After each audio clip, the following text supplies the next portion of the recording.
I didn't really know how to take ownership and lead initiatives and kind of carve my own path as much as I could much more easily do now or later in my career. Yep.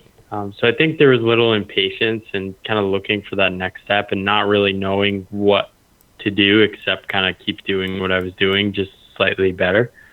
So I've always been somebody that kind of just likes going on new learning adventures. Mm-hmm. This has ended up in me being self-employed, which is probably where I was inevitably going to be, but it wasn't as clear to me then. And you're forced to learn and everything. I was also forced still to learn just everything. trying to prove myself, I think. Yeah, you're forced to learn everything if you work for yourself, right?